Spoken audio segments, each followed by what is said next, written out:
Well, so I was in Colorado today. I still am in Colorado, but after I leave here, I'll be crossing right over the border. I just stopped for coffee and a bit of a break. I wanted to do so much more. I wanted to take a full 34-hour reset in Denver and, kind of, I don't know, go over my old stomping grounds and relive some nostalgia. And I succeeded in doing some of that, but, they had to go ahead and put me on a 1,700-mile load. That is like, it needs to be there on time. It's one of those, if I don't get there, the fucking plant shuts down, a bunch of people go home, everyone gets pissed off kind of deals. It's the supply chain and shit. But 1,700 miles, I didn't want to pass that load up, so I signed up, despite the fact that I'm very tight on hours. I don't even know if I've got enough on my 70 to make it. But that being said, I did manage to see some mountains. It's good to be out west again in the big wide open spaces as opposed to the claustrophobic East Coast. And, as some of you might already know, but some of you might not know, I used to be stationed in Denver. When I was in the Air Force, I lived there a couple times, actually. Early in my career, I went to tech school at Lowry. Lowry closed much later down the line and became the community college that I ended up going to for film school. And for the last 2 years of my career, I say career because I had to get out of 10 years because I'm a fat piece of shit. But that being said, I did 10 years. I would have done 20. But they're just not, they're not down with the body positivity thing. I think I should have some kind of discrimination lawsuit for that, shouldn't I? I mean, I was fairly positive about my body back then, even though I was drinking Mountain Dew and eating Pop-Tarts all the time. Don't get me started. I'm eating like shit. And I think it's showing. I think I'm starting to get fatter. My pants still fit, so there's that. It's all going to my gut, it seems. But, yeah. Anyways, back to my life story and shit. I ended up, parking was a bitch in Denver because the truck stops that I had, that I knew about, I could have went to a terminal, but I didn't want to. I know the terminal's a shithole, so I didn't want to go there. The truck stop is pay to park, and it was jam-packed on top of that. And by pay to park, I mean it's like three quarters of it is pay to park. So I ended up, I know a lot of side streets and industrial area there that I could park on, so I went and parked there for the night. And it's a little, it's a little bit, I don't sleep as good when I do that because I feel a lot more exposed, as far as if somebody wanted to rob the truck or something, and it's a big city, it could happen. But that being said, nobody fucked with me. There was some weird shit going on, like some cars doing weird shit, like 3 cars with flashlights and shit. I'm like, what the fuck are they doing over there? There was nothing in the area where they were doing that, so I don't know. For all I know, it was some fucking drug deal or some shit. So I stayed there. I got up this morning. I picked up the load, which was on the other side of Denver, and that brought me right up to the mountains, which was nice. Got to see the mountains. Then, after that, I went to the truck stop. I took a shower, and then I took an Uber to the mall. And my purpose for going to the mall was to go to, there's this pizza place that's been there for like 30 years. It's called Pepino's. And I used to go there, like, back when I was in tech school, I went there a lot. And then I also used to go there a lot when I was in the Air Force for, like, my lunch break and shit. Because, the Aurora Mall, which is where it was at, it's called Aurora Town Center now, but it was Aurora Mall back in the day. Which is right, you might have actually heard of this place because not too long ago, well, it's been a while now, some psycho decided, and this is a movie theater that I've watched countless movies in, by the way. Some psycho mass shooting motherfucker went in, and I forget the guy's name, but it was during the movie The Dark Knight, if I remember right, and shot a bunch of people, killed some people, and it was all over the news. And I was like, wow, that's like literally, I used to go there regularly to that particular theater. But it was, it brought back a lot of memories being in my old, stomping grounds. I also stopped and paid my respects to someone I lost back then. And then hopped back on the road. So that, all in all, I spent about 4 hours in Denver. And that's one of the things I had to kind of, that kind of bummed me out. It kind of bummed me out that I didn't have time to do some of the things I wanted to do, which is, my whole reason for being a nomad and wanting to travel and do all of that is so that I can take the time to see the things and do the things I want to do. And I had to remind myself, because right now I have enough money in the bank. I could get through a year of living out of the Prius if I wanted and go see a bunch of shit. It'd be tight, but I think I could do it. Especially if I spun up the channel a lot more and did a lot more content and that kind of stuff. But that being said, I'm trying to stick with my goals. So I accepted the 1,700 mile load, even though I wanted to stay in Denver an extra day, but we don't always get what we want. But I also realize in a year or two, I'll achieve semi-retirement and be able to go and spend all kinds of time there.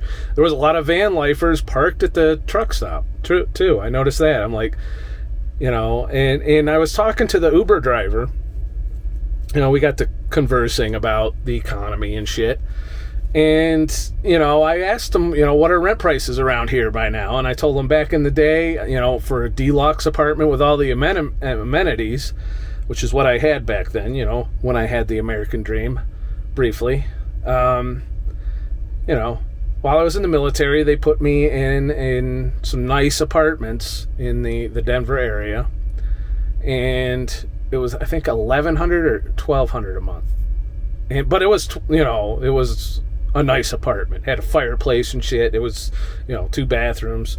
It was a nice fucking apartment. It had a pool, jacuzzi, huge area. It was a really awesome place for $1,200 a month. Turns out that same place probably around $2,500 a month, maybe even $3,000 a month. He was saying it's crazier. He said the closer you get to downtown, you're paying $3,000-$4,000. You have to make at least $80,000 a year just to survive in the Denver area. He said his mortgage, but he got in early, is $2,500 a month. But he's got 3 kids, so he's got a big house or whatnot.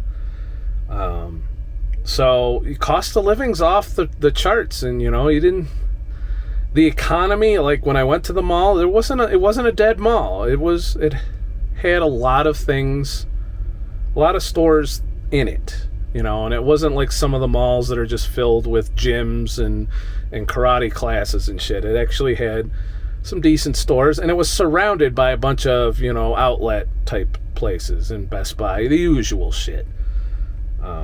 But I mainly went there. I didn't want to buy anything. I just went there to eat at Pepino's, because it literally has it's had the same furniture in there since I was 17 years old, and yes, they even moved the store at one point. The pizza place moved to a different spot in the mall at one point, but they literally just transplanted every old piece of furniture and equipment that they had. And, it brought back a lot of sentimental memories. And it made me think a lot, this whole nostalgia kick. Like, memories just came flooding back from back then. And how much of a different place I was and where I am today. And it got me thinking, am I in a better place today than I was then? Or vice versa? And I honestly can't give you an answer. We tend to romanticize the past as we get older, and only see the good, and look at things through these nostalgic eyes. And it's easy to just be depressed because you think you fucked it all up and you ended up where you're at today. And, am I happy with my life today? Not yet. I'm getting there. I've made a lot of progress. The things that used to be important to me for happiness have changed for sure over time. But I still look back to the happier moments of those days, and I'm just like, you're never going to have that again. It's really true. Our society and the economy and the way things are, I can't ever go back to the lifestyle I had in my 20s and early 30s. It's just, I can't go back. And as far as society and time, and the way things were, as far as the economy and whatnot, we're talking late 90s, early 2000s, I was fine with it. I wasn't nearly as pissed off at everything as I am today. And now I'm just trying to make my way and survive in this environment that we've created that sucks. Is more doom and gloom from the fucking financial markets and more inflation on the way and raising interest rates, which is going to crash the stock market, which a large amount of my wealth is currently sitting. So yeah, that'll make it so that I have no liquidity for a little while, probably. So the money I've put away is going to stay put away until the market rebounds at some point, if it rebounds. I still believe it's a bad idea to save huge amounts of U.S. currency at this point. So, there's that. But we'll see. We'll see how it all turns out. I just know that my goals have definitely drastically changed from those days. Those days when I went to film school. I actually had my foot in the door with Time Warner Cable, I think it was at the time, as a production assistant, which would have paid shit. But I had other concerns back then. I don't want to go into details about it, so don't ask. But I had other things that prevented me from being broke and poor and all of that back then. So, I reached a fork in the road when I got out of the military, and here I am in a truck as a result. I chose trucking to maintain my income level that I had in the military, and that was a successful endeavor. After 3 or 4 years of struggle, of course. In the beginning, I was still broke as fuck. But over time, things started to improve, and it got to the point where I figured this shit out, that maintaining a household is the worst thing to do as a truck driver. That's what get you a storage unit and call it a day, and then worry about living your life when you can actually be there to live it, as opposed to 3 or 4 days every month, if you're lucky. But now I'm headed to Virginia, and I'm still eating like shit. I already kind of told you that when I talked about the pizza place. And it's going to be a tight, 3 days. We're talking, I got to nail at least 500 miles a day, which isn't, it's not impossible, but it's a little tight with my 70 hours kind of being fucked up a little. But we'll see. We'll see how it goes. I do have to get this load there on time, or they'll have to pull it off of me, because they're not going to want to risk a plant shutdown fine. So there's that. People gotta have their shit. Even though I can't find a lot of the shit I want because supply chain's a pile of shit right now, but is what it is. As for you know, other than that, you know, I'm just going to keep plugging along and keep reminding myself that as much as I would love to just go out on the road and spend immense amounts of time doing things and going places and seeing things that I've never seen, or even going back to places I've lived my life, I have to do the work first. And that's what I'm doing now. That's what this is all about. You know, once I get to a certain point, you know, I still am leaning towards getting a Toyota Sienna, traded in my Prius for it, which would have all the advantages of the Prius with about double the space, living space in it, which is pretty nice, I think. You know, you give up 10 miles a gallon. I'm willing to give up 10 miles a gallon, even at Joe Biden fuel prices.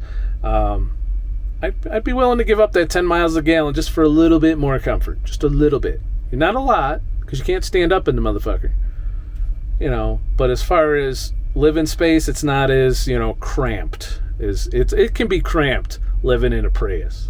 I've done it, climbing back and, you know, forth. I mean, you can make it semi-comfortable to sit and get on a laptop or something. But overall, it's not a fun experience in terms of comfort. And you'll want to spend most of your time outside the vehicle. Well, I'd like to be able to have a vehicle where I can be comfortable inside the vehicle should I desire to not have to go sit in a library or a Starbucks or, you know, any of the other Nomad shit. You know, even when you're in the woods, it's nice to just be able to have a nice comfortable place to sit and hang out, especially when the weather's not cooperative, which happens a lot. Well, that's it for this fucking video. Please like and subscribe for more shit. And I'll make more shit. And I promised 2 videos, and I'm squeezing this out on the very last day of the week. You know, I'd probably get it out Sunday. So if you're watching this on Sunday, I did the best I could to squeeze out 2 videos to make up for the week that I didn't do shit. So hopefully this is. And I'm going to try and you know, work a little harder on the content too. Like, try and do. But the problem is when I'm doing these tight loads that are huge miles, I don't generally have time. 99% of my time is right here in this chair, bouncing up and down, going down the road. You know, and I'm sure you probably don't want to watch that and shit. Listening to podcasts, listening to music, singing, you know, all the lovely things I do to keep myself occupied as I go on down the road. Alright. Have a nice motherfucking day. Short and sweet today. And shit. Now I gotta take my trash out. Don't worry, I didn't shit in the bag. But you haven't lived unless you shit in a bucket. It's the American dream.